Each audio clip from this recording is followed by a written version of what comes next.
India TV, आपकी आवाज। UP के वित्त मंत्री सुरेश खन्ना ने सदन में पेश किया अनुपूरक बजट। 26,760 करोड़ रुपए का प्रस्ताव। अनुपूरक बजट में 7,421 करोड़ रुपए के नए प्रस्ताव चालू योजनाओं पर खर्च होंगे।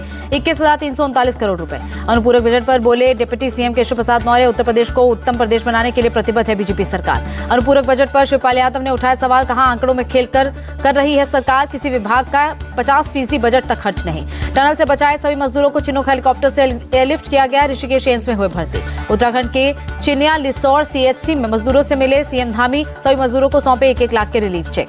चिन्याली सोड़ में मजदूरों के रिश्तेदार से भी मिले सीएम धामी, सभी से जाना हालचाल। देहरादून में सीएम धामी का स्वागत। सिलक्यारा टनल में सफल रेस्क्यू के बाद लोगों ने की पुष्पवर्षा, दिए गुलाब। पीएम मोदी से सभी मजदूरों ने की फोन पर बातचीत। टनल से सुरक्षित निकले मजदूरों का जाना हालचाल। पीएम मोदी ने टनल मजदूरों के साहस की तारीफ की, कहा केदारनाथ और बद्रीनाथ की कृपा से मिली जिंदगी। मजदूरों से बोले पीएम मोदी, कहा आपने एक दूसरे का हौसला बनाए रखा, आप लोगों का साहस और धैर्य प्रेरित करने वाला है। पीएम मोदी ने श्रमिकों को बताया वो पल पल की जानकारी ले रहे थे लेकिन चिंता बनी हुई थी, कहा आप सब ने एक दूसरे का हौसला बढ़ाया। पीएम मोदी ने श्रमिकों से 17 दिन की पूरी कहानी सुनी। टनल के अंदर श्रमिकों का हौसला बढ़ाने के लिए गब्बर सिंह का शुक्रिया अदा किया। उत्तराखंड में सफल रेस्क्यू के बाद सुरंग के अंदर लगे थे भारत माता की जय के नारे। उत्साहित बचाव दल ने लगाए नारे। 17 दिनों बाद बाहर निकले एक मजदूर ने दिखाया थम्स अप। टनल से बाहर निकलते ही जताई खुशी। टनल में मजदूरों के पास पहुंचने वाले एनडीआरएफ कर्मी मनमोहन सिंह रावत का बयान, कहा एनडीआरएफ टीम को देख काफी खुश हुए थे श्रमिक, हमने उनका मानसिक संतुलन बनाए रखा। श्रमिक सुबोध कुमार वर्मा ने केंद्र और राज्य सरकार को दिया धन्यवाद, कहा पहले 24 घंटे कठिन थे लेकिन बाद में पाइप से भोजन मिलने पर हुई थी राहत। टनल में फंसने के बाद निकलने के प्रयास में लगे रहे श्रमिक। अंदर फंसे विश्वजीत वर्मा बोले बाहर से ऑक्सीजन और खाना मिलने पर मिली थी राहत। झारखंड के फंसे श्रमिक अनिल बेदिया के पिता बोले मैंने अपने बेटे से फोन पर बात की, कहा केंद्र और राज्य सरकार दोनों ने मदद की। सभी 41 श्रमिकों से मिले उत्तराखंड के मंत्री प्रेमचंद्र अग्रवाल, कहा सभी एकदम ठीक हैं और बहुत खुश हैं, सभी ने खाना भी खाया है। सीएम धामी ने पूजा करते हुए अपनी तस्वीर की पोस्ट, लिखा जय बाबा बौखनाग, बाबा की कृपा दृष्टि सभी भक्तजनों पर बनी रहे। सीएम धामी ने रेस्क्यू ऑपरेशन बहुत चुनौतीपूर्ण और कठिन बताया, कहा हिमालय हमें अडिग रहने और आगे बढ़ते रहने की प्रेरणा देता है। सीएम धामी ने आईटीबीपी जवानों से की मुलाकात। सुरंग बचाव दल में शामिल थे आईटीबीपी जवान। पीएमओ के पूर्व सलाहकार भास्कर खुलबे ने श्रमिकों के हौसले की तारीफ की, कहा विपदा में भी हिम्मत नहीं हारने की मिली प्रेरणा। सुरंग से निकाले गए मजदूरों में यूपी के श्रावस्ती रामसुंदर भी, पत्नी ने फोन पर बात कर जताई खुशी, बचाव कर्मियों का किया धन्यवाद। श्रावस्ती के ही संतोष कुमार भी सुरंग से निकाले गए। बेटे से फोन करने के बाद मां बोली आज हमने दिवाली मनाई। श्रावस्ती के ही एक और मजदूर राम मिलन के घर वालों ने मनाया जश्न, खुशी में पटाखे फोड़े। मजदूर राम मिलन के बेटे संदीप ने कहा बहुत अच्छा लग रहा है, सभी लोग खुश हैं। लखीमपुर खीरी के श्रमिक मंजीत के परिवार में जश्न, एक दूसरे को मिठाई खिलाई। मां ने बेटे को बचाने के लिए उत्तराखंड सरकार का धन्यवाद किया। यूपी के मिर्जापुर में श्रमिक अखिलेश कुमार के घर लगे जय श्री राम के नारे, मिट्टी के दीपक और मोमबत्तियां जलाई गई। उत्तरकाशी टनल से निकाले गए मजदूर रामप्रसाद के घर कोकराझार में खुशी का माहौल, परिवार वालों ने सरकार को धन्यवाद कहा। रामप्रसाद के घर जश्न का माहौल, परिवार वालों ने खुशी में पटाखे जलाए। टनल से बाहर निकले छपरा के सोनू साग के घर में खुशी का माहौल, घर वालों ने कहा दिवाली के साथ अब छठ पूजा भी मनाएंगे। सोनू साग के परिवार वालों ने केंद्र सरकार और उत्तराखंड सरकार का किया धन्यवाद। रेस्क्यू टीम को भी किया सैल्यूट। ओडिशा के नबरंगपुरम में श्रमिक भगवान बत्रा के घर मनी दिवाली, गांव में जश्न का माहौल। हिमाचल प्रदेश के मंडी के लाल विशाल के घर भी मनाई गई दिवाली, परिवार वालों ने सरकार और रेस्क्यू टीम को किया धन्यवाद। झारखंड के घाटशिला में श्रमिक टिंकू सरदार के घर लौटी खुशियां, परिवार के सदस्यों ने मिठाइयां बांटी। झारखंड के खूंटी के मजदूर चमरा उरांव की बहन बिरसा बोली भाई के घर आने पर की बात, अब हम बहुत खुश हैं। सिलक्यारा सुरंग के मुख्य द्वार पर बने मंदिर में पुजारी ने की पूजा, सभी मजदूरों के सकुशल निकाले जाने पर की पूजा। राहुल गांधी ने मजदूरों के बाहर आने पर जताई खुशी, लिखा भारत का निर्माण करने वाले हमारे मजदूर भाइयों की सुरक्षा सर्वोपरि है। राहुल गांधी ने ट्वीट कर रेस्क्यू टीम को भी बधाई दी, लिखा इस मुश्किल अभियान को सफल बनाने वाले सभी जांबाजों को मेरा सलाम। रक्षा मंत्री राजनाथ सिंह ने ट्वीट कर जताई खुशी, लिखा इस अभियान पर पूरे देश की निगाहें थी, इसकी सफलता से पूरे देश ने राहत की सांस ली। सीएम योगी ने सफल रेस्क्यू ऑपरेशन पर ट्वीट कर दी बधाई, लिखा इस रेस्क्यू के सफल होने पर सभी को बधाई।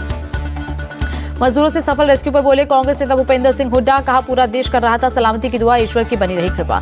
टनल से सुरक्षित रेस्क्यू पर बोले यूपी के डिप्टी सीएम ब्रजेश पाठक, ये हम सभी के लिए बहुत ऐतिहासिक पल था। टनल रेस्क्यू पर बोले मंत्री सुरेश खन्ना, पीएम मोदी के सार्थक प्रयास हुआ संभव, युगों युगों तक जनता करेगी याद। बीजेपी नेता अमित मालवीय ने विपक्ष पर साधा निशाना, कहा श्रमिकों को बचाने की खुशी मनाने की जगह विपक्ष धर्म गिनाने में व्यस्त है। कांग्रेस सांसद प्रमोद तिवारी ने धीमे रेस्क्यू पर उठाए सवाल। देश चांद पर पहुंचा पर 17 दिन में 50 मीटर नहीं पहुंच पाए। प्रमोद तिवारी ने टनल बना रही कंपनी पर खड़े किए सवाल। कहा, इस कंपनी का मालिक कौन था? पूरे रेस्क्यू में कहीं नहीं दिखी कंपनी। जेडीयू की पहाड़ों में टनल बनाने पर पुनर्विचार करने की मांग। कहा, प्राकृतिक संसाधनों का हो रहा दुरुपयोग, इसकी जिम्मेदारी कौन लेगा? अंतर्राष्ट्रीय टनलिंग विशेषज्ञ अर्नोल्ड डिस ने मिशन का हिस्सा बनने पर जताई खुशी। भारत के इंजीनियर, सेना और सभी एजेंसियों को बताया सर्वश्रेष्ठ। ऑस्ट्रेलियाई प्रधानमंत्री अल्बानीज के बधाई संदेश पर बोले डिक्स, सिर्फ क्रिकेट ही नहीं अन्य कामों में भी शानदार हैं हम। पुरी के समुद्र तट पर आर्टिस्ट सुदर्शन पटनायक ने बनाई कलाकृति। सुरक्षित रेस्क्यू करने वाली टीम और मजदूरों को दी बधाई। अभिषेक मनु सिंघवी और सलमान खुर्शीद के नेतृत्व में चुनाव आयोग से मिला कांग्रेस डेलीगेशन। पीएम मोदी और गृह मंत्री अमित शाह के खिलाफ दर्ज की शिकायत। तेलंगाना के निजामाबाद में पोलिंग टीमों को दी गई चुनाव सामग्री पोलिंग बूथों के लिए किया जा रहा रवाना। हैदराबाद में भाग्य लक्ष्मी मंदिर पहुंचे केंद्रीय मंत्री जी किशन रेड्डी। वोटिंग से पहले लिया माता का आशीर्वाद। नामपल्ली में यूसुफेल दरगाह पहुंचे तेलंगाना कांग्रेस चीफ रेवंत रेड्डी। कई और पार्टी नेता भी रहे साथ। तेलंगाना में विधानसभा चुनाव से पहले बीजेपी और बीआरएस के नेताओं के बीच झड़प। करीमनगर में वोटर्स को पैसा बांटने का आरोप। बीजेपी नेता बंडी संजय का आरोप। बीआरएस के नेता वोटर्स लिस्ट लेकर हर घर जा रहे हैं, वोट के लिए 10,000 रुपए बांट रहे हैं। हैदराबाद में बीआरएस नेता केटीआर ने किया ब्लड डोनेट। तेलंगाना भवन में ब्लड डोनेशन कैंप में दिया ब्लड। यूपी विधानसभा में अखिलेश ने सरकार की गेहूं खरीद नीति पर उठाए सवाल। पूछा, गेहूं सरकार ने खरीदा या प्राइवेट कंपनियों ने? अखिलेश की यूपी सरकार से मांग। कृषि उपकरणों पर 12 से 18% तक लग रही जीएसटी सरकार कम करे। यूपी विधानसभा के बाद समाजवादी पार्टी का प्रदर्शन। विधायकों ने पोस्टर लेकर सरकार का जताया विरोध। समाजवादी पार्टी के विरोध पर बोले केशव प्रसाद मौर्य, एसपी सरकार में कागजों पर होता था काम, प्रदेश का विकास एसपी को नहीं हो रहा हजम। केरल के कोझिकोड में राहुल गांधी, पी सेठी, हाजी के भाषणों की किताब की लॉन्च। कहा, यहां मौजूद होना सम्मान की बात। मुंबई के पूर्व मेयर और उद्धव गुट के नेता दत्ता दलवी गिरफ्तार। मुख्यमंत्री एकनाथ शिंदे के खिलाफ आपत्तिजनक भाषा के इस्तेमाल का मामला। मोदी सरकार ने 5 साल के लिए बढ़ाई पीएमजीकेए योजना। 81 करोड़ लोगों को हर महीने मिलता रहेगा 5 किलो मुफ्त राशन। 30 नवंबर को विकसित भारत संकल्प यात्रा के लाभार्थियों से बातचीत करेंगे प्रधानमंत्री। देवघर में 10,000वां जन औषधि केंद्र भी करेंगे समर्पित। पीएम मोदी की आगामी दुबई यात्रा पर बोले यूएई में भारत के राजदूत संजय सुधीर। COP28 शिखर सम्मेलन बहुत ही महत्वपूर्ण है, पीएम मोदी का बेसब्री से इंतजार। दिल्ली में डीआरडीओ क्वालिटी समिट में शामिल हुए रक्षा मंत्री राजनाथ। कहा, मुफ्त में गुणवत्ता सुधार भी संभव नहीं। श्रीलंका से रिहा किए गए रामेश्वरम के 21 मछुआरे चेन्नई पहुंचे। मछली पकड़ने के आरोप में श्रीलंकाई नौसेना ने किया था गिरफ्तार। आईएएस अटल डुल्लू बने जम्मू कश्मीर के नए मुख्य सचिव। 1 दिसंबर से संभालेंगे कार्यभार। मणिपुर में 9 में 23 चरमपंथी समूहों पर बढ़ाए गए बैन के फैसले पर ट्रिब्यूनल। गुवाहाटी हाईकोर्ट के जज की अध्यक्षता में ट्रिब्यूनल का गठन। म्यूनिक बैंकॉक की फ्लाइट में आपस में भिड़े पति पत्नी। फ्लाइट को दिल्ली में करना पड़ा लैंड। दिल्ली में कल हुई बारिश के बावजूद प्रदूषण के हालात में सुधार नहीं। आज भी एयर क्वालिटी खराब श्रेणी में। दिल्ली के डीएनडी इलाके में दिखी धुंध, बहुत खराब कैटेगरी में एयर क्वालिटी। अंडमान द्वीप समूह पर चक्रवाती तूफान का खतरा बढ़ा। बंगाल की खाड़ी के ऊपर बना निम्न दबाव। Sukesh Chandrashekhar money laundering case में आरोपी अवतार सिंह कोचर को मिली बेल। दिल्ली हाईकोर्ट ने दी जमानत। जम्मू कश्मीर के कुपवाड़ा में एलओसी पर आर्मी की पेट्रोलिंग जारी। घुसपैठ को लेकर लगातार हो रही बॉर्डर की चौकसी। मुंबई के चेंबूर इलाके में सिलेंडर विस्फोट के कारण एक घर ढहा, 4 लोग घायल। अब तक 11 लोगों को बचाया गया। सूरत के सचिन जीआईडीसी क्षेत्र में एक केमिकल फैक्ट्री में आग। दमकल की गाड़ी ने आग पर काबू पाया। केमिकल प्लांट में आग से 24 मजदूर झुलसे, अस्पताल में भर्ती। स्टोरेज टैंकर में ब्लास्ट से फैली थी आग। असम के कामरूप में एसटीएफ और असम पुलिस की बड़ी कार्रवाई। भारी मात्रा में ड्रग्स बरामद। जम्मू कश्मीर के बांदीपोरा से 5 लोग गिरफ्तार। मानव तस्करी के आरोप में हुई गिरफ्तारी। एमपी के पन्ना में सड़क से नीचे पलटी बस। हादसे में 2 लोगों की मौत, दर्जनों लोग घायल। तेज रफ्तार होने की वजह से हुआ हादसा। स्थानीय लोगों की मदद से घायलों को अस्पताल भेजा गया। इजरायल हमास सीजफायर के 5वें दिन हमास ने छोड़े 12 बंधक। 10 इजरायली और 2 विदेशी बंधक किए गए रिहा। इजरायली सेना ने बंधकों की वापसी का वीडियो किया रिलीज। एक बस में इजरायली सीमा में आते दिखे बंधक। सीजफायर के समझौते के मुताबिक इजरायल ने 30 फिलिस्तीनी कैदियों को रिहा किया। सभी कैदी बस से लाए गए वेस्ट बैंक। सीजफायर की शर्तों के मुताबिक हमास ने अब तक 81 बंधकों को छोड़ा, जबकि इजरायल 180 फिलिस्तीनी कैदियों को रिहा किया। इजरायली पीएम बेंजामिन नेतन्याहू ने बंधकों की रिहाई के बाद बुलाई वॉर कैबिनेट की बैठक। आगे की रणनीति पर चर्चा।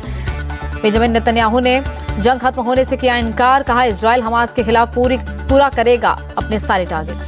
नेतन्याहू ने कहा, गाजा अब पहले वाली स्थिति में नहीं लौटेगा और इजरायल के लिए भविष्य में खतरा नहीं रह जाएगा। थाईलैंड के विदेश मंत्री पहुंचे इजरायल। हमास के छोड़े गए 17 थाई नागरिकों से की मुलाकात। T20 विश्व कप के लिए रोहित, विराट और को शामिल करने पर बोले कपिल देव, ये चयनकर्ताओं पर निर्भर करता है, हम हर जगह अपनी उंगली नहीं रख सकते। आईपीएल के लिए खुद को तैयार कर रहे हैं महेंद्र सिंह धोनी। जिम में एक्सरसाइज करते हुए नजर आए। इंग्लैंड ऑस्ट्रेलिया के खिलाफ भारतीय विमेन्स क्रिकेट टीम के मुकाबलों के लिए फैंस को सौगात। वानखेड़े स्टेडियम और डीवाई पाटिल स्टेडियम में मिलेगी मुफ्त एंट्री।